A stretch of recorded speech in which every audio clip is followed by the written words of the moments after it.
এখন আমি আলোচনা করব ইকবালের একটা বিখ্যাত কবিতা হাকিম আইনস্টাইন বা জ্ঞানী আইনস্টাইন। এটা 1923 সালে লিখেছিলেন এবং এখানে আমি একজনের রেফারেন্স দিব। আপনারা তার ভিডিওগুলো দেখতে পারেন, সেখান থেকে আমি অনেকখানি ডাটা নিয়েছি। কৃতজ্ঞতা স্বীকার করতে হয়, জ্ঞানী মানুষরা কৃতজ্ঞতা স্বীকার করে এবং যারা কৃতজ্ঞ মানুষ তারাই আগে যেতে পারে। তিনি হলেন গিয়ে খুররম ইলাহি।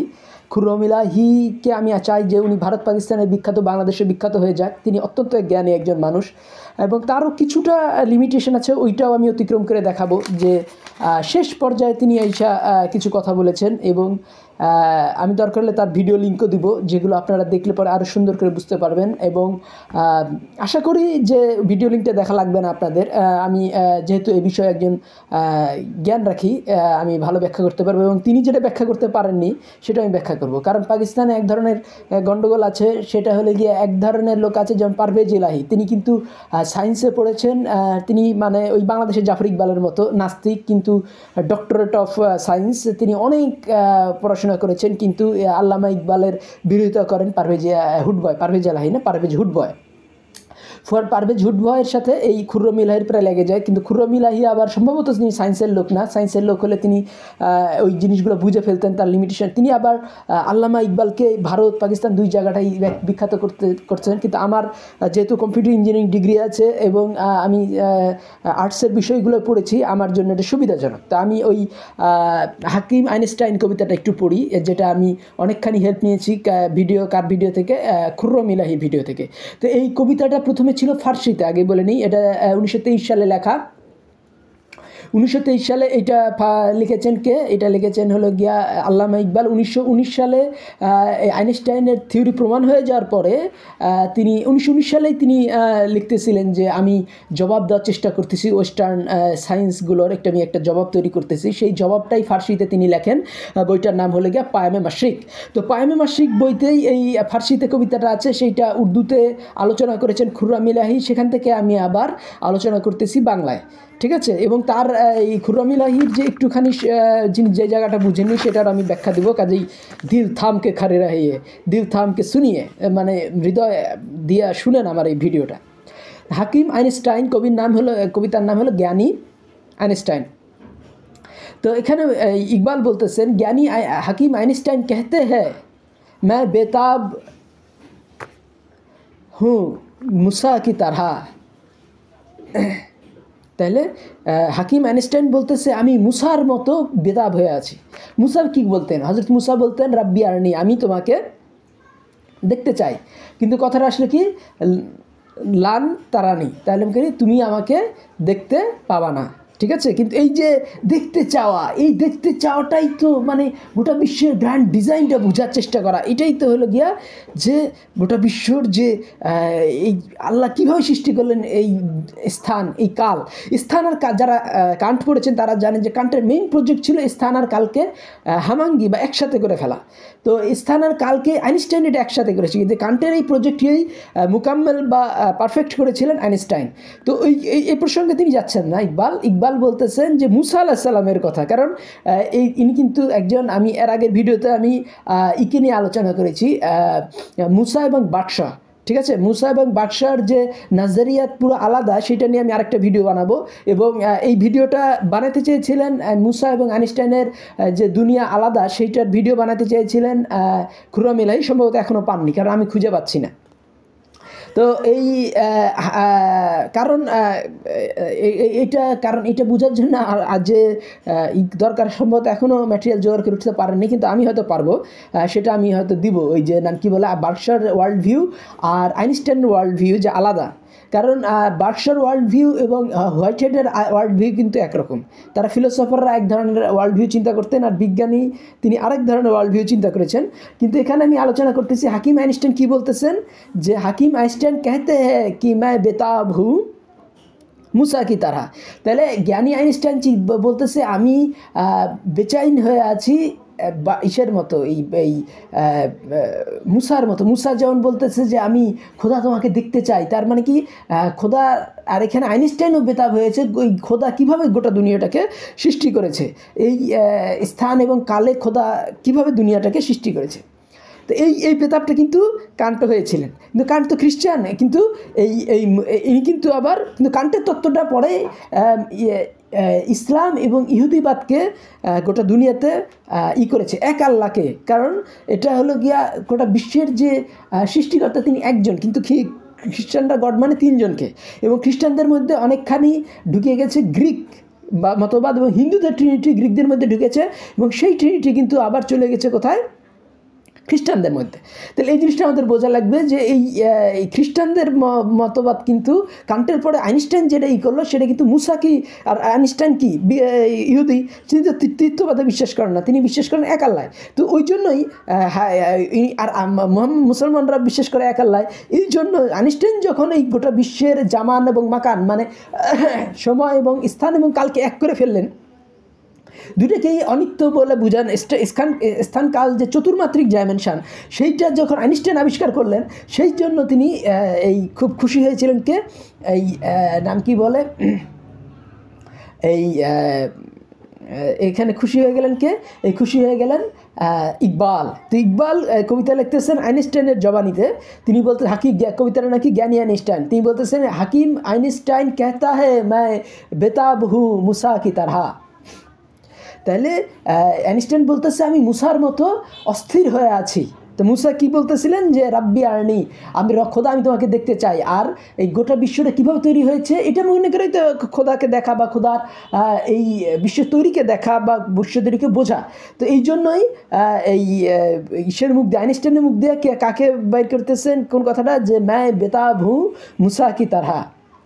আচ্ছা, তাইলে আর আইনস্টাইন কিন্তু নিজেকে নাস্তিক বলেন, তিনি ওই আরেকজন ইহুদি স্পিনোজার যে গোটা দুনিয়াতে যে হামাঙ্গি হয়ে আছে বা একাকার হয়ে আছে আল্লাহ, সেই ধরনের একাকারমূলক যে এই খোদায় আইনস্টাইন বিশ্বাস করতেন, এবং আইনস্টাইন কখনো নিজেকে অইহুদি বলেননি। ঠিক আছে, তিনি এক গোটা আরেক ইহুদি স্পিনোজা, যার বিরোধিতা অবশ্যই ইহুদিরা নিজেরাও করেছে, এবং সেই কেন বিরোধিতা করেছে সেই প্রসঙ্গে তো ইকবালের বিভিন্ন ভাষণ আছে, সেগুলো নিয়ে পরে আলোচনা করব। কিন্তু স্পিনোজার গডে আইনস্টাইন বিশ্বাস করতেন, এবং আইনস্টাইন কিন্তু নিজেকে ইহুদি জাত থেকে বিচ্ছিন্ন করে নেননি, এবং আইনস্টাইনকে কিন্তু ইসরায়েলের প্রেসিডেন্ট হওয়ার আহ্বান জানিয়েছিলেন। কিন্তু আইনস্টাইন বলেছিলেন, আইনস্টাইন কিন্তু ইসরায়েল প্রতিষ্ঠার জন্য অনেক রেখেছেন, অবদান রেখেছেন, এবং আইনস্টাইন কিন্তু ওই কথাটাতে তিনি নাম কি বলে ইসরায়েল প্রেসিডেন্ট হননি, এবং তিনি বলেছিলেন যে আমার কাছে আমার জীবন রাজনীতি এবং সমীকরণ দুই ভাগে বিভক্ত, কিন্তু তিনি সমীকরণকে বেশি গুরুত্ব দিয়েছিলেন, তিনি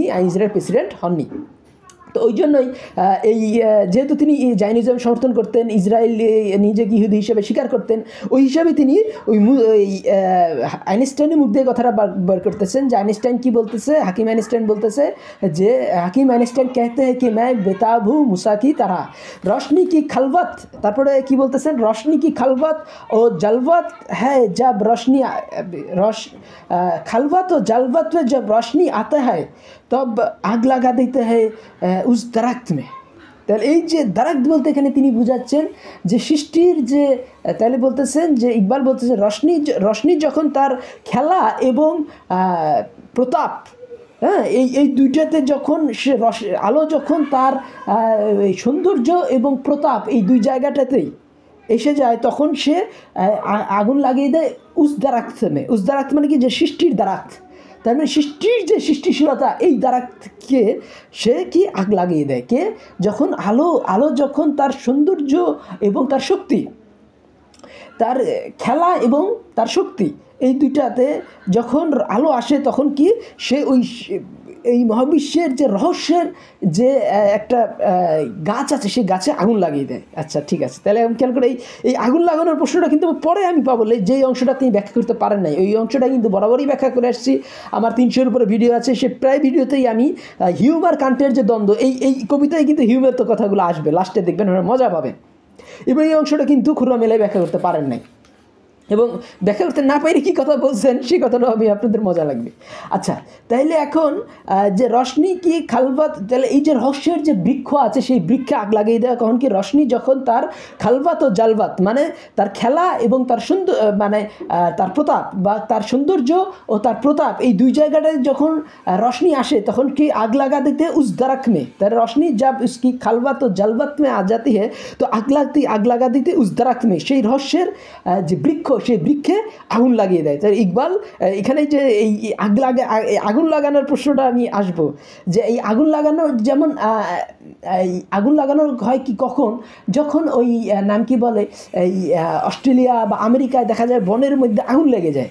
আগুন লেগে যে কি যে পুরাতন যে বৃক্ষগুলো আছে সেগুলো শুকিয়ে গেছে, সেই বৃক্ষের ফলে কি সে বৃক্ষ নিজের জায়গাও ছাড়তেছে না আর সেখানে নতুন গাছও হইতে পারতেছে না, কারণ ওই মোটা গাছগুলা মরে গেছে কিন্তু তার ওই কাঠগুলো রয়ে গেছে। ওখানে যখন আগুন লেগে যায় তখন ওই শুকনা গাছগুলোতে আগুন লেগে গেলে ওই শুকনা গাছগুলো মরে ছাপ হয়ে যায়, তখন ওই জায়গাটায় নাইট্রোজেন, ওখানে এই আগুন লাগার ফলে ওই জায়গাটায় নাইট্রোজেন বাইন্ড হয় কার সাথে, ওই মাটির সাথে। তখন কি হয়, আমরা যখন ইউরিয়া সার দিই না, ইউরিয়া সারের কাজ হয় ওই কয়লাগুলো যখন মাটিতে মিশে, ওই গাছের ডালগুলো যখন মাটিতে মিশে ওই গাছগুলো যখন পড়ে যায় আগুন লেগে, তখন ওই জায়গাটা মাটি উর্বর হয়, নতুন গাছ আবার হারে ভরে আবার সবুজ গাছ উঠে।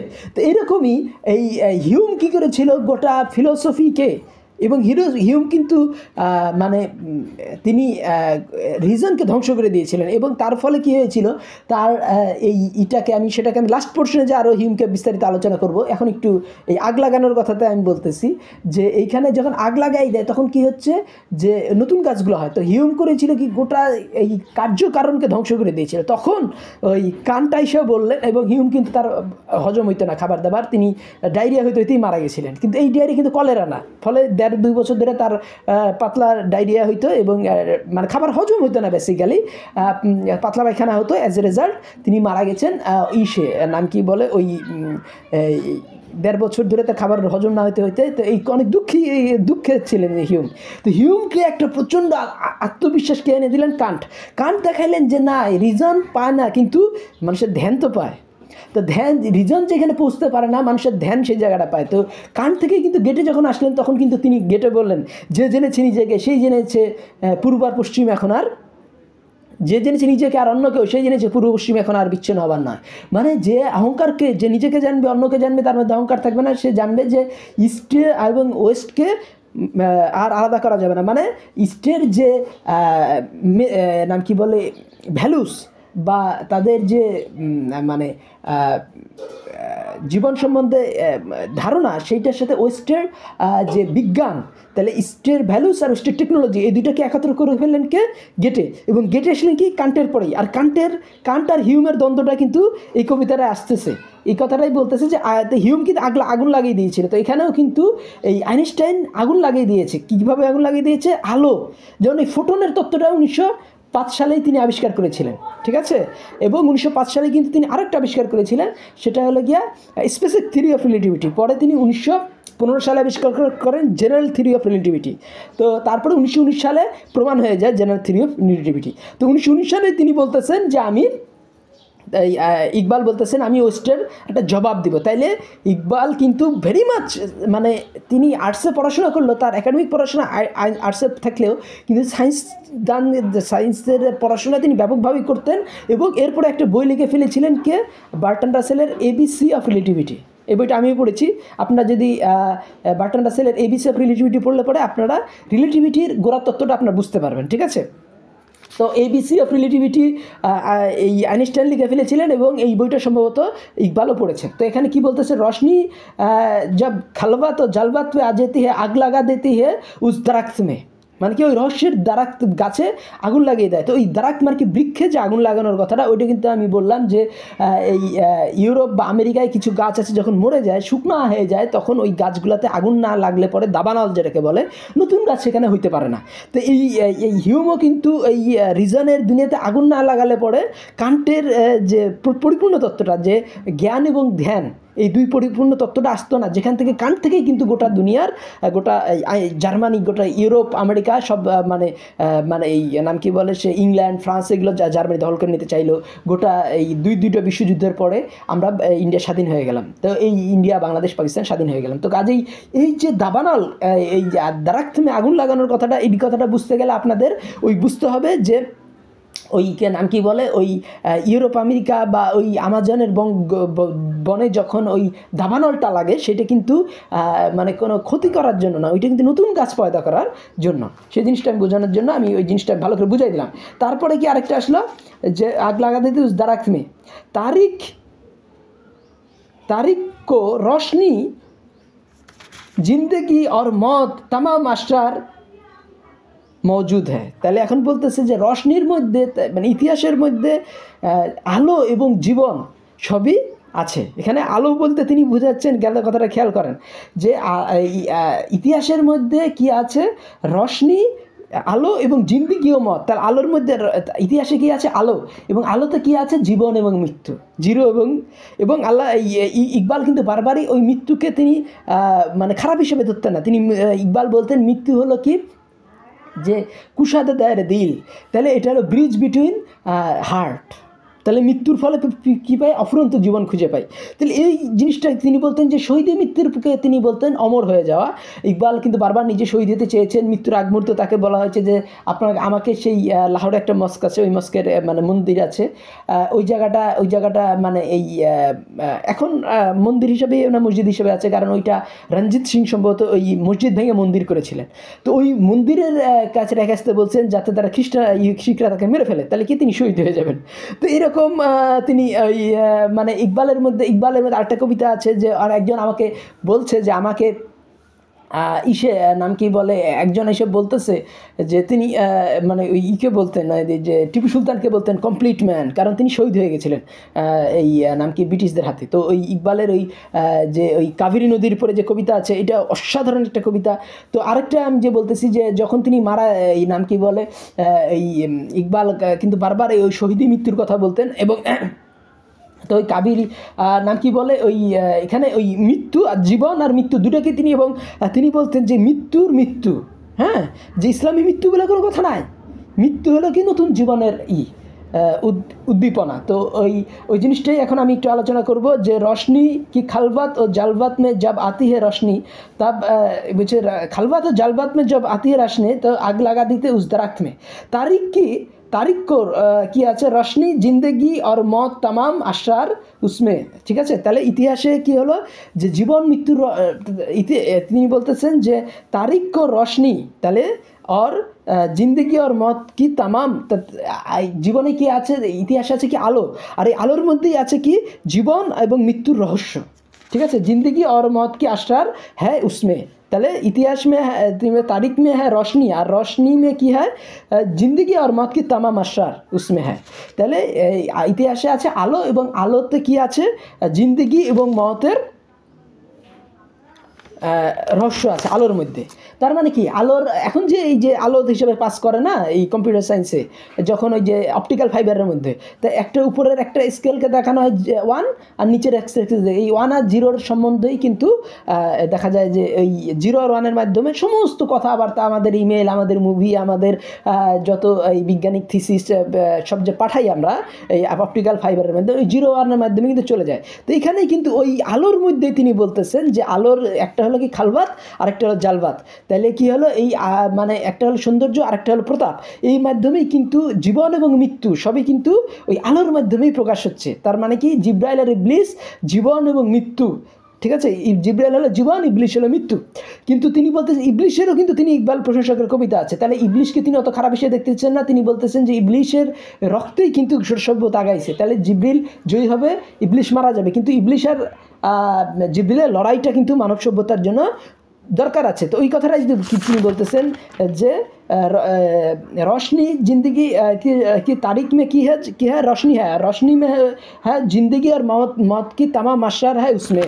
তাহলে জীবন এবং রহস্যের সব রহস্য আছে আলোর মধ্যে, কিন্তু আলোর মধ্যে কিন্তু দিয়ে আমরা পাঠাচ্ছি অপটিক্যাল ফাইবারের মধ্যে দিয়ে আমরা কিন্তু এই তথ্যগুলো পাঠাচ্ছি 0 আর 1-এর মাধ্যমে। তা কাজেই ইকবাল কিন্তু অনেক আগেই তার কল্পনার মাধ্যমে আর আলোর মধ্যে এবং জীবন এবং মৃত্যুকে তিনি এই কবিতা তিনি ডাইরেক্ট, তাহলে কত পড়াশোনা করলে একটা মানুষ মানে এই ধরনের কল্পনা যে বাস্তবে হওয়ার আগেই কিন্তু তিনি জিন্দিগি আর মৃত্যু, এখন কিন্তু আমরা 0 আর 1কে পাঠাচ্ছি ওই আলোর এই মানে ইসের মাধ্যমে, ওই যে অপটিক্যাল ওয়েভের মাধ্যমে, কিসের মাধ্যমে পাঠাচ্ছি, অপটিক্যাল ফাইবারের মাধ্যমে। আচ্ছা, তারপর কী বলছে, এখন অনেকে এই পারভেজ হুডভয় তিনি করতেছেন কি, পাকিস্তানের এই পারভেজ হুডভয়ের ভিডিওগুলো আপনারা দেখতে পারেন, কারণ আমরা চাচ্ছি যে জ্ঞানের সাম্রাজ্যে, যেমন এই যে বাঙালি এখন পর্যন্ত কিন্তু সায়েন্সে একটা নোবেল প্রাইজ পায়নি, কিন্তু পাকিস্তানি একজন, তিনি কাদিয়ানি হতে পারেন কিন্তু তিনি কিন্তু একজন পাঞ্জাবি, এটা বুঝতে হবে যে সে একই কলেজে, যেটা ইকবালের গভর্নমেন্ট লাহোর কলেজ থেকে তিনি পড়াশোনা করেছিলেন, তিনি ওখানে গোল্ড মেডেলও পেয়েছিলেন, তিনি আব্দুল সালাম, তিনি কিন্তু এই যে কবিতাগুলোই কিন্তু তাদেরকে উৎসাহ দিয়েছিল কি করতে, যে আইনস্টাইনের থিওরি ভুল প্রমাণ করে থিওরিটিক্যাল ফিজিক্সে নোবেল প্রাইজ পেয়েছে, কিন্তু আবার 3টা তামিল তারা কিন্তু সায়েন্সে নোবেল প্রাইজ পেয়েছে, ঠিক আছে, সিভি রমন, তারপরে সুব্রমণ্যম চন্দ্রশেখর, এরা কিন্তু চাচাভাতি যারা সায়েন্সে নোবেল প্রাইজ পেয়েছে, কিন্তু আমরা বাঙালি কিন্তু আজ পর্যন্ত সায়েন্সে ঢাকা বা কলকাতা একজনও নোবেল প্রাইজ পায়নি। কী জন্য নোবেল প্রাইজ পায়নি? কারণ বাঙালিতে এরকম, রবীন্দ্রনাথ এইরকম কবিতাগুলো লেখেন নাই যে ওদের সায়েন্সদান উৎসাহ, মানে ওদের যে বিজ্ঞানীদেরকে উৎসাহ দিয়েছে পাঞ্জাবিদেরকে, দক্ষিণ ভারতে ইকবালকে প্রচণ্ডভাবে পড়া হয়, কিন্তু আমরা মানে বাংলাদেশ স্বাধীন হওয়ার পরে ইকবালকে একেবারেই পরিত্যাগ করেছি, ফলে আমরা সেই উৎসাহটাই পাই না। আইনস্টাইনের থিওরি, বার্সনের থিওরি, এই দুইটাকে নিয়ে আলোচনা করা, ওয়ার্ল্ড ভিউ কোন জায়গায় এক, আমি তো করবো এটা, কারণ আল্লাহর রহমতে আমার কিছু মানে সায়েন্স এবং আর্টস দুই সেক্টরেই আমার জ্ঞান আছে। তো এখন আমি, কারণ কান্টের মতোই আমাকে কান্ট কিন্তু সায়েন্সের লোক ছিলেন, এটা বুঝতে হবে। কান্ট কিন্তু তার আন্ডারগ্র্যাডে তিনি ছিলেন এই ফিজিক্স এবং ম্যাথের স্টুডেন্ট, পিএইচডি করেছিলেন ফিলসফির উপরে। তা আমি যত পড়াশোনা করেছি 2-3টা পিএইচডি আমাকে দেওয়া যায় ফিলসফির উপরে। কাজেই আমার আন্ডারগ্র্যাড আমি ইঞ্জিনিয়ারিং পাস করেছি নর্থ সাউথ ইউনিভার্সিটি থেকে, তো কম্পিউটার সায়েন্সে। তাহলে আমার কিন্তু ওই কান্টের যে কান্টের যে তালাব ছিল, আমার ওই তালাব ছিল। কাজে কান্ট যখন আমি পড়েছি, আমি তো বলছি আমি তো ঠিক এই চিন্তাগুলোই করেছিলাম, হ্যাঁ, কিন্তু অত সফিস্টিকেটেডভাবে করিনি, কিন্তু করেছিলাম। তো আর কান্ট পড়ার পরে আমার ওই মানে কান্টের যে উদ্দীপনাটা গোটা এই জার্মানিকে আগিয়ে দিল, কান্ট থেকে কীভাবে গেটে আসলো, সেগুলো কিন্তু আমার ভিডিওগুলো দেখেন, কিছুটা ধীরে ধীরে বুঝতে পারবেন। এই জন্যই কিন্তু আমি ওই যারা এইখানে যে এই মানে এই পারভেজ হুডভয় যে ভুলগুলা দেখিয়েছে, সেই প্রসঙ্গে খুররম ইলাহি যেটা বলেছেন যে কত তথ্য ওই সময়কার ভুল প্রমাণিত হয়েছে, তাহলে ইকবালের ওই তথ্যটা যদি ভুল প্রমাণিত হয় তাতে কিছুই আসা যায় না। যে কি ইকবালের reconstruction of religious thought in ইসলামের কিছু তথ্য নিয়ে সমালোচনা করেছেন পারভেজ হুডভয়, কিন্তু এই সমালোচনাগুলো তিনি বুঝতেই পারেনি পারভেজ হুডভয়, কারণ পারভেজ হুডভয় তো ছিলেন মানে সায়েন্স, তিনি ডক্টরেট, কিন্তু তিনি মানে আমাদের জাফর ইকবালের মতো, কিন্তু মানে কান্টের তত্ত্ব বুঝেন না, আইনস্টাইনের তত্ত্ব বুঝেন না, কান্টের তত্ত্ব বুঝেন না, তারপরে ইসের তত্ত্ব বুঝেন না, হেগেলের তত্ত্ব বুঝেন না, এবং এই কান্টের তত্ত্ব, হেগেলের তত্ত্ব এবং গেটের তত্ত্ব, এই 3টা জার্মান সূর্যের তত্ত্ব যিনি বুঝেন না, তিনি আইনস্টাইনকে বোঝা তার জন্য ভেরি মাচ ডিফিকাল্ট। তো এই আইনস্টাইন বা ইকবালকে বোঝা তো আরও অসম্ভব। তাই ইকবাল সম্বন্ধে যেসব কথাবার্তা বলেছেন, আমি চিন্তা করতেছি একটা উর্দুতে ভিডিও বানাবো, পারভেজ হুডভয়ের ওগুলো জবাব দিব, কারণ মানে পাকিস্তানেও এখন কিছু সমস্যা হয়েছে, উত্তর ভারতেও কিছু সমস্যা হয়েছে, যারা মানে মানুষ উত্তর ভারতে মানে বলিউডের মুভিগুলো এত ডেভেলপড, তারা আর্টসের দিক থেকে, কিন্তু তারা আবার সায়েন্সের ওই এইগুলো নিয়ে ভিডিও বানায় না। তো কাজেই আমি সায়েন্স আর আর্টসের, এখানে কিন্তু দেখেন যে বার্কসন হলো সায়েন্টিস্ট, আর্টিস্ট, হ্যাঁ, বার্কসন হলো কি ফিলোসোফার, আর তিনিও কিন্তু ম্যাথমেটিক্সে পড়াশোনা ছিল বার্কসনের, এত মনে করলে হবে না। তো বার্কসন এবং বার্কসনের দুনিয়া এবং আইনস্টাইনের দুনিয়ার পার্থক্য কিন্তু আজ পর্যন্ত উত্তর ভারত, দক্ষিণ ভারত বা পাকিস্তান আলোচনা হয়নি। সেগুলো নিয়ে আমি চেষ্টা করবো যা একটা ভিডিও করার, সেই জন্য আমাকে আরও ব্যাপক পড়াশোনা করতে হবে। তো এখন আমাকে যেটা বলতেছি যে এখানে কি বললো যে খুররম ইলাহি বলতেছে যে পারভেজ হুডভয় যেসব সমালোচনা করেছেন এই ইকবালের, সেগুলো কিছুই প্রমাণিত হয় না, কারণ সেগুলো কত তত্ত্ব ইকবালের ঝরে পড়ে গেছে। ইকবাল বলছি যে ওই সময়কার অনেক বিজ্ঞানের তত্ত্বই ঝরে পড়ে গেছে, কিন্তু কবিদের কাজ হলো মানুষকে উদ্দীপনা দেওয়া। তো এই যে আর ওইসব বিজ্ঞানীদের কথা, ওইসব ফিলোসফারদের কথা সামনে নিয়ে আসা, যে মানে তোমরা এগুলো পড়ে দেখো। তো এইখানে কিন্তু পরে আমি আরও আসি যে এই প্রসঙ্গটা খুররম ইলাহি কেন বললেন, সেগুলো নিয়ে আমি একটু আলাপ করবো। কারণ খুররম ইলাহি নিজেও কিন্তু ইকবালের ওই তত্ত্বটা বুঝেন নাই, কিন্তু কি বলতেছেন এখানে আমরা দেখি, তিনি বলতেছেন যে ম্যাথমেটিক্যাল ভিউ অফ দ্য ইউনিভার্সকে বাদ লাগতা হয় কি। এখন ইকবাল আবার বলতেছেন যে ওই কবিতাটায় যে এটা কিন্তু দুই ভাষায়, এটা ফার্সিতে করেছিলেন, তাতে উর্দু হয়েছিল, উর্দু থেকে আমি আবার বাংলা করতেছি। তাহলে কী বলছে, mathematical view of the universe, Iqbal বলতেছেন mathematical view of universe, mathematical Einstein की जो मैथमेटिकल व्यू के बाद मैथमेटिक आइंस्टाइनेर जे मैथमेटिकल ভিউ সেটার পরে মনে হয় যে পিউরিফাই कर दिया, মনে হয় পিউরিফাই कर दिया, মানে হিউম কি পিউরিফিকেশন প্রসেস কো। তাহলে এখানে আমি মানে বলতেছেন যে এই আইনস্টাইনের এই যে ম্যাথমেটিক্যাল ভিউর পরে মনে হচ্ছে যে তিনি হিউমের যে বিশুদ্ধকরণ প্রক্রিয়াকে কমপ্লিট করলেন, মুকাম্মল কাট দিয়া, ঠিক আছে। তো বলছে যে mathematical view of the mathematical view purify mathematical Hume কি ম্যাথমেটিক্যাল ভিউ আইনস্টাইনের যে গাণিতিক যে প্রকল্প, এইটার পরে মনে হয় যে আইনস্টাইন হিউমের তত্ত্বকে হিউমের যে বিশুদ্ধকরণ প্রক্রিয়া ছিল সেটাকে পিউরিফাই করে দিল, সেটাকে কমপ্লিট করে দিল, মুকাম্মল করে দিয়া। তাহলে বিশুদ্ধকরণ, তাহলে হিউমের বিশুদ্ধকরণ প্রক্রিয়াকে কিন্তু এই খুররাম ইলাহি বুঝেন নাই। তাহলে এটা আমি একটু বুঝাই দিই যে হিউম বলেছিলেন যে দুই ঘড়ি তত্ত্ব, হিউমের এটা একটা দুই ঘড়ি তত্ত্ব নামে একটা তত্ত্ব আছে। সেই তত্ত্ব হলো যে একটা ঘড়ির 1 সেকেন্ড পরে যদি একটা ঘড়ি অ্যালার্ম দেয়, তা আমাদের মনে হতে পারে ওই ঘড়ি অ্যালার্ম দিল, সে জন্য এই ঘড়ি অ্যালার্ম দিল, কিন্তু আসলে তো সময় হয়ে গেছে, ওইটা 1 সেকেন্ড আগে টাইম ছিল, এটা 1 সেকেন্ড পরে টাইম ছিল। তাহলে কী হলো, ওই ঘড়িটার সময় হয়ে গেছে অ্যালার্ম দিয়েছে, এই ঘড়িটার সময় হয়েছে আরাম দিয়েছে। তো কাজে আমাদের বলা যাবে না যে এই ঘড়ি অ্যালার্ম দেওয়ার পরেই এই ঘড়ি আলাম দিয়েছে। কাজেই সূর্য, তাহলে সূর্য উঠলেই যে আলো হয় এটা বলা যাবে না, কারণ এমন হতে পারে যে সূর্য যে কারণে আলো এই উঠছে আর আলো হচ্ছে সে একই কারণে, পিছনের কোনো আলাদা কারণে, এইটা দুটো অ্যাসোসিয়েশন, দুটো একসাথে হয়েছে। যেমন দুইটা ঘড়ি, এটার টাইম হয়েছে সে অ্যালার্ম দিয়েছে, ওটার টাইম হচ্ছে অ্যালার্ম দিয়েছে, কিন্তু এই ঘড়ির কারণে ওই ঘড়ি অ্যালার্ম দিয়েছে তা কিন্তু না, কিন্তু পিছন থেকে আরেকটা কি বড় কারণ কি, সময়। তো এরকমই তিনি বলতেছেন যে এই যে সূর্য উঠলে যে আলো হয় সেটা আমরা বলতে পারি না, কারণ যে ওই একই ওই দুই ঘড়ি তত্ত্ব থেকে, যে তাহলে মানে সূর্য উঠেছে তারপরে একই সাথে আলো হয়েছে, কিন্তু সূর্য যে কারণে উঠেছে আলো হয়েছে সেই মানে পিছনের একটা সময়ের মতো একটা কারণ, যে কারণটার কারণে সূর্য উঠেছে আলো হয়েছে, এমন হতে পারে। কাজেই এইটাকে এই সময়কে, ঠিক আছে, সময়কে করেছিল কে, মানে গুরুত্ব দিয়েছিল কি, হিউম। আর এই সময় এবং স্থানকে হামাঙ্গি বা একত্রিত একাকার করলো কে, এই নাম কি বলে, কান্ট, প্রথমে কান্ট এবং তারপরে কি আইনস্টাইন। তাহলে এই জিনিসটা আমাদের বুঝতে হবে যে হিউমের তত্ত্ব, কান্টের তত্ত্ব এবং আইনস্টাইনের তত্ত্ব, এই তিনটা কিন্তু ভেরি মাচ রিলেটেড, এবং এই তিনটা তত্ত্বকে ভেরি মাচ রিলেটেড এই তত্ত্বকে নিয়ে কবিতা লিখলেন কি ইকবাল, আর ইকবালের এই কবিতাগুলো নিয়ে উৎসাহিত হলেন কে, এই আব্দুস সালাম।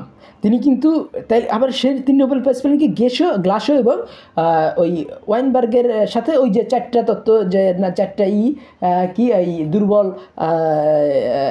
দুর্বল অভিকর্ষীয় বল, সবল অভিকর্ষীয় বল বা মহাকর্ষ, তারপর আরেকটা হলো কি যে ইলেকট্রোম্যাগনেটিক ওয়েভ, তারপরে আরেকটা, এইরকম 4টা বল, ঠিক আছে, 4টা বলকে একত্র করার যে বিরাট কাজ নিয়েছিল, সেই কাজের একটা পার্ট করে আব্দুস সালাম কিন্তু মানে নোবেল প্রাইজ পেলেন। তো আব্দুল সালাম কিন্তু সেই কাজটাই করেছেন যে কাজটা আইনস্টাইন চেষ্টা করেছেন কিন্তু পারেননি, কিন্তু তার সময় ছিল না, তিনি মারা গেছেন, কিন্তু এরা পেরেছেন। তাহলে এই জিনিসটা আমাদের বুঝতে হবে যে সেই জায়গাটায় এই ইকবাল এইসব কবিতা লিখেছেন দেখেই তো মানে ওই যে ইকবালের কবিতা পড়ে ওখানকার সায়েন্টিস্টরা কিন্তু ওই গোটা বিশ্বের যে ওই যে মুসা কি তারা বেতাব হয়ে যায়, মুসা যেমন বলে লাব্বিয়ার। তো ইকবালের একটা কবিতা আছে, আপনারা পড়ে দেখতে পারেন। ইকবালের কবিতাটা হলো যে ইয়ে জান্নাত মুবারক রাহে জাহিদো কো मैं आपका সামনা চাহতি হই, এই জান্নাত তাদের জন্য কল্যাণকর হোক যারা চেষ্টা করেছে, জাহিদ মানে যে চেষ্টা করে। তাহলে ইয়ে জান্নাত মুবারক রাহে জাহিদো কো, তারপরে কি বলতেছেন ইকবাল, যে मैं আপনার সামনা চাহতি হো, তাহলে আমি আপনার সামনা, আপনার খোদা তোমার সামনে দাঁড়াইতে চাই।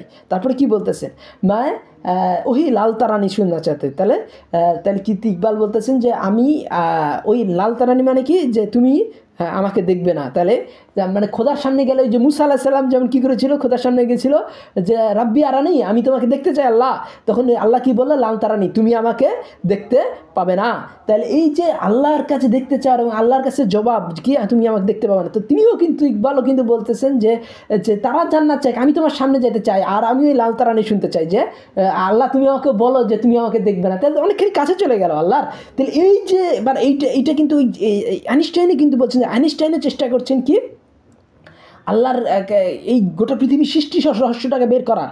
তো এই সৃষ্টি রহস্য নিয়ে কিন্তু উত্তর ভারত, দক্ষিণ ভারত, পাকিস্তানের বিজ্ঞানীরা দিনরাত খাটাখাটি করছে, কিন্তু বাঙালিরা কি ওই সখী ডুবে গেল বেলা তবু হাসি খেলা কি আর ভালো লাগে, আর এটা কি এই নাম কি বলে, আমাকে কি যেন ডেকে দিলি না কেন, কি যেন বেলা হলো সখী জামিনী না যেতে জাগালে না, বেলা হলো মরিরাজ, এইসব মানে মেয়েলি সঙ্গীত রবীন্দ্র, এইসব মেয়েলি সঙ্গীত রবীন্দ্র নিয়ে আমরা ব্যস্ত হয়ে আছি। তাহলে হলো আমাদের তো ওই মানে আইনস্টাইনের যে ইটা যে খোদা তোমার রহস্য আমরা জানতে চাই, ইকবালের ওই কবিতাটা পড়ার দরকার, আমাদেরকেও সায়েন্সে নোবেল প্রাইজ পাওয়ার দরকার, আমাদের আব্দুল সালাম হইতে হবে, আমাদের সিভি রহমান হইতে হবে, সুব্রমণিয়াম চন্দ্রশেখর হইতে হবে, তামিলরা যদি 9 কোটি হয় 3টা নোবেল প্রাইজ পেতে পারে, তাহলে হোয়াই নট বাঙালিস?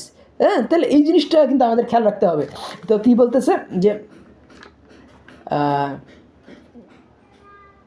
यूनिवर्स के लगता है कि प्यूरिफाई कर दिया उस प्रोजेक्ट को। ह्यूम ने তাহলে এখন আমরা বললাম কি যে এইখানে তাহলে আপনারা বুঝতে পারছেন যে মানে হিউম কী করলো, যে সব রিজনকে ধ্বংস করে দিল, যে এই নাম কি বলে ওই কথাটা কিন্তু ইকবাল বলতেছে যে আইনস্টাইন কী করলো, আইনস্টাইনের সাথে হিউমের কেন তত্ত্ব করছেন, এই নিউটনের জীবনে একটা সমস্যা ছিল, এটা আপনাদেরকে বোঝা দরকার। নিউটন কিন্তু স্পেসকে রিলেটেড দেখাইছিল, এখন এই নিয়ে নিউটনের সমস্যা হয়ে গেলে যে স্পেস যদি আপেক্ষিক হয়ে গেলে খোদা খায় কোথায়? তো এইটা একটা আশ্চর্য, আরে খোদা তো স্পেস বানাইছে, স্পেসের মধ্যে খোদাকে থাকতে হবে। স্পেস এবং টাইম কিন্তু ক্রিয়েটেড, এই জিনিসটা আমাদের বুঝতে হবে। আজকে আমরা বিজ্ঞানের জরিয়ে আমরা জানি যে এই নাম কি বলে স্পেস এবং টাইম দুটো কিন্তু বিগ ব্যাংয়ের মাধ্যমে তৈরি হয়েছিল। তাহলে এই জিনিসগুলো কিন্তু নিউটন তো ওই সময় তো মানে ভেরি মাচ অর্থোডক্স রিলিজিয়ান ছিল, অনেক মানে গোড়া ধর্ম ছিল, তো কাজেই নিউটনের একটা সমস্যা হয়ে গিয়েছিল যে স্পেসকে রিলেটেড করে দিয়েছিলেন। আর আইনস্টাইন কি দেখালেন যে শুধু স্পেস না, টাইমও কিন্তু রিলেটিভ, ঠিক আছে, স্পেসকে রিলেটিভ দেখিয়েছিলেন কে নিউটন, আর আইনস্টাইন কি দেখালেন, টাইমকে রিলেটেড দেখালেন, ঠিক আছে। তো স্পেস এবং টাইম যখন রিলেটেড তখন কি হলো যে এই স্পেস এবং টাইম যখন রিলেটেড তখন কিন্তু এই রিলেটিভ যখন দেখালেন স্পেস এবং টাইম দুটোই রিলেটিভ, তাহলে কী হলো যে এই গোটা দুনিয়ায় কিন্তু অনেক মানে আপেক্ষিক হয়ে গেল। তো এই আপেক্ষিক হয়ে গেলে কি মানে চরম জ্ঞানটা কিন্তু মুশকিল হয়ে গেল। তো চরম জ্ঞানটা মুশকিল হয়ে গেলে কি হিউম যেমন রিজনকে ধ্বংস করে দিয়েছেন, ইনিও কিন্তু স্পেস এবং টাইমের যে স্থিরতা এটাকে নষ্ট করে দিলেন। তাহলে কি আমাদের নিউটনিয়ান ওয়ার্ল্ড কিন্তু অনেকখানি ভেঙে ফেললো এই আইনস্টাইনের ওয়ার্ল্ডের কারণে। নিউটনিয়ান ওয়ার্ল্ড ছিল যে স্পেসটা রিলেটিভ হলেও টাইম কিন্তু অ্যাবসলিউট, কিন্তু এখানে বললেন সবই স্পেস এবং টাইম দুটাই কিন্তু রিলেটিভ। তাহলে এই হিউম যেমন রিজনকে ধ্বংস করে দিয়েছিলেন, স্পেস এবং টাইমের অ্যাবসলিউটনেসকে ধ্বংস করে, চরম সময় এবং চরম স্থান এই দুইটাকে পুরোপুরি ধ্বংস করে দিলেন কে, এই নাম কি বলে আইনস্টাইন। এই জন্য তিনি হিউমের সাথে তুলনা করেছেন। কিন্তু এই জিনিসটা যেহেতু ক্রোমেলে বুঝতে পারেননি, হিউম আর কান্টের দ্বন্দ্বটা তিনি বুঝতেন না, সেই জন্য তিনি বলেছেন যে এই লাইনে ব্যাখ্যা তিনি দেননি, এবং তিনি কথাটা বলেছেন যে এই আমার কাজ সব কিছু প্রতিটা লাইন ব্যাখ্যা করা না, এখানে এই সমস্যাটা আমি তুলে নিয়ে এসলাম এবং আপনাদের বিচার করে দেখা যায় এই কথাটা ঠিক না বেঠিক। তো এই কথাটা অবশ্যই ঠিক, এবং হিউমের সাথে এই ঈশ্বরের রিলেশনটা আমি বুঝালাম, এবং যেটা হিউমের সাথে কান্টের রিলেশন যেটা উনি বুঝতেন না, এবং এই লাইনটা আমি বুঝালাম। এর আগেও কিন্তু ওই যে গাছ দারাক্তগুলোকে যখন পুরো ওইটার ব্যাখ্যা তিনি দেননি, আমি কিন্তু ওই যে ব্যাখ্যাগুলো দিলাম যে দারাক্ত, কারণ তিনি হিউমের তত্ত্বটা হিউমের কান্টের তন্ত্রটা বুঝতেন না, কাজে হিউম যে ওয়ার্ল্ডের ভিউকে ধ্বংস করে দিয়েছিলেন সেটাও তিনি বুঝেন নাই। তো ওই হিউমের যে তত্ত্বের সঙ্গে যে ওই গাছে আগুন লেগে যাওয়া মানে কি, ওই দারাক্ত আগ লাগা দিতে হয়। তো ওই যে গাছগুলোকে যে আগুন লাগিয়ে দেওয়া, ওই যে মানে ইংল্যান্ড বা আমেরিকা বা দক্ষিণ আমেরিকায় যে দাবানল লেগে যায় বনের শুকনো গাছগুলো পুড়ে যায়, সেখানে নতুন কুচি কুচি সবুজ গাছ আসে, সেটার সাথে তিনি তুলনা করেছেন কার, এই হিউমের। কারণ এই হিউম হলো গিয়া ওই পুরানো সমস্ত রিজনকে ধ্বংস করে দিয়েছেন, আর কান্ট এসে নতুন গাছ সবুজ গাছ লাগিয়েছেন, যার ফলে কান্টের ফলে কিন্তু আবার ইসলামের স্বীকৃতি, ধ্যানের কান্ট দিলেন ধ্যানের স্বীকৃতি, আর ধ্যানের মধ্যে গোটা পৃথিবীতে নাম করাকে ইসলাম। ঠিক আছে, আল্লাহ নবী তো ধ্যান করতেন কোথায় বৈশা, হেরা পাহাড়ে বৈশা। তো ওইখান থেকে এই যে ধ্যানের স্বীকৃতি থেকে ইসলামের স্বীকৃতি আসলো কার, যে গেটে কিন্তু আবার কান্ট থেকেই গেটে আসলো, দুজনেই জার্মান। তো গেটে আসলেন কি, গেটে এসে তিনি ওই এই মানে ইসলামের স্বীকৃতি দিলেন। তিনি 250 খান কবিতা লিখলেন, আপনারা পড়ে দেখতে পারেন বইটা, ওয়েস্টার্সিয়ার ডিভান। সেখানে কিন্তু আল্লাহর নবীকে তিনি বেহেশতে রেখেছেন এবং তিনি বলছেন যে বেহেশতে থেকেই তিনি এসেছিলেন এবং বেহেশতেই ফেরত গেছেন। তাহলে আল্লাহর নবীর মর্যাদাটা তিনি কী দিয়েছিলেন এই গেটে, এবং গেটে নিজেকে মুসলমান দাবি করেছিলেন। তিনি বলেছিলেন যে আমি এই মুসলমানদের মতোই আবার করতে চাই, নাম কি বলে, শবে কদর পালন করতে চাই, কারণ শবে কদর রাতে কোরআন নাজিল হয়েছিল। তাহলে এই জিনিসগুলো আমি একটু ব্যাখ্যা করে বুঝালাম। তো এবং এখানে কিন্তু খুররম ইলাহি মানে তিনি নিউটনের ওই কথাটা বলেছেন, আমি ওই কথাটাই বলি। নিউটন একটা কথা বলেছিলেন যে মানে নিউটন বলেছিলেন আমি এই দূরে দেখতে পেয়েছি, কারণ আমি জায়েন্টদের ইসে আছি, জায়েন্টদের কাঁধের পরে ছিলাম। সেই জায়েন্ট ছিলেন কেপলার। তো কেপলার নিউটন রিলেশন নিয়ে আমার নেক্সট ভিডিওটা আসতেছে, যে কারণ আমি চাই যে বাংলাদেশের সায়েন্সে নোবেল প্রাইজ পাক, কিন্তু এই কেপলার নিউটন রিলেশনগুলো আমার পড়া আছে, কিন্তু অনেক মানে ফিজিক্সের লোকেরা এত নিরসভাবে এগুলো পড়ায়, এই সায়েন্টিফিক এইগুলো কেপলার থেকে নিউটনের যে আবির্ভাব, এটা কিন্তু খুব মজার। ঠিক আছে, তো এই এই এই হিউম কান্ট থেকে আইনস্টাইনের আবির্ভাব, সেটাও কিছুটা এখানে আলোচনা করলাম। তো এটা নিয়ে বিস্তারিত একসময় ভিডিও আলোচনা করব, সেটা নিয়ে আমার বিস্তারিত পড়াশোনারও দরকার আছে। কিন্তু কেপলার নিউটন, কেপলার থেকে নিউটন আবির্ভাব, এটা আমার পড়া আছে, কাজেই এটা আমি নেক্সট ভিডিওতে আশা করতে পারেন। আর এখানে আমি বলতেছি যে ওই যে বড় বড় মানুষরা কিন্তু পূর্বোত্তর ঋণ স্বীকার করে, কাজে আমিও ঋণ স্বীকার করলাম, খুররম ইলাহি ঋণ স্বীকার করলাম, এবং খুররম ইলাহি, পারভেজ ঝুটবয়, এরা বাংলাদেশেও পপুলার হোক আমি আশা করি। তাহলে কী হবে, বাংলাদেশেও কিন্তু সায়েন্সে নোবেল প্রাইজ পাবে। এবং পারভেজ ঝুটবয়ের যে কিছু মিসআন্ডারস্ট্যান্ডিং আছে, এবং আরেকজন আছে লামস প্রফেসর, এনারকে আমি প্রচুর ভিডিও মানে কমেন্ট করেছি ভিডিওতে, এবং তিনি অনেকখানি সংশোধন হয়েছেন। এই লামস প্রফেসর যিনি, ইনি হলেন তৈমুর রহমান। তৈমুর রহমানের ভিডিওগুলো আপনারা দেখতে পারেন। তৈমুর রহমান কিন্তু ভেরি মাচ কমিউনিস্ট, কিন্তু তাকে আস্তে আস্তে আমি ইসলামিস্ট বানানোর চেষ্টা করতেছি। অনেকখানি তিনি in the meantime communism থেকে ফেরত আসছেন। তিনি এঙ্গেলসের যে পারিবারিক ভিউ, সেইগুলোও তিনি এখন ডিসকাস করতেছেন, এবং সেখানে কিন্তু কিছু ফল্ট আছে, সেগুলো আমি দেখাই দিচ্ছি। এঙ্গেলস, মার্কস, এদের কিন্তু অনেক প্রবলেম আছে, এবং এঙ্গেলস এবং মার্কস নিয়ে সলিমুল্লাহ খান কিছুটা আলোচনা করার চেষ্টা করেছেন। কিন্তু যদি আপনারা ওই এঙ্গেলসের যে পারিবারিক ভিউ ছিল, সেটা কিন্তু তৈমুর রহমান আলোচনা করেছেন, ওগুলো আপনারা দেখতে পারেন, যেটা এই করেন নাই, এই যে সলিমুল্লাহ খান করেন নাই। তো কাজেই তখন কি হবে, সলিমুল্লাহ খান, তারপরে কি নাম কি বলে, তৈমুর রহমান, লামস প্রফেসর, লামস মানে লাহোর ইউনিভার্সিটি অফ ম্যানেজমেন্ট, তো লামস প্রফেসর তৈমুর রহমানের ভিডিওগুলো আপনারা দেখেন। তারপর আরেকজনের ভিডিও দেখতে পারেন, সেটা হলো গিয়ে পারভেজ ঝুটবয়, ইনিও পাকিস্তানি। তিনি কিন্তু প্রচুর মানে গবেষণা আছে তার ফিজিক্সের উপরে। এবং আরেকজনের কি খুররম ইলাহি।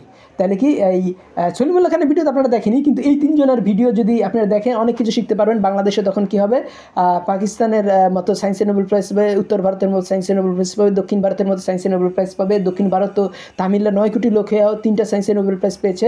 কাজেই আমার এই ভিডিওটি ভালো লাগলে লাইক দেন এবং শেয়ার করেন, এবং করেন, এই নাম কি বলে, উদ্দীপ্ত হন। আসল কথাটা উদ্দীপ্ত হন, যেটা গেটে বলেছেন যে instruction does March but encouragement everything. আমি আপনাকে নির্দেশনা দিলাম, সেটা অনেক কিছু করে দিলে, যাও এদিক দিতে যান, কিন্তু আপনি বুঝতেও পারেন, ব্যর্থ হইতে পারেন। কিন্তু যদি এনকারেজমেন্ট দিই যে আপনি খুব ট্যালেন্টেড, আপনি বাসাটা খুঁজে পাবেনই, তখন কী হবে, ও নিজেই আরও মানুষকে ধরে ধরে খুঁজে নিয়ে আপনি চলে যাবেন ওই বাসায়।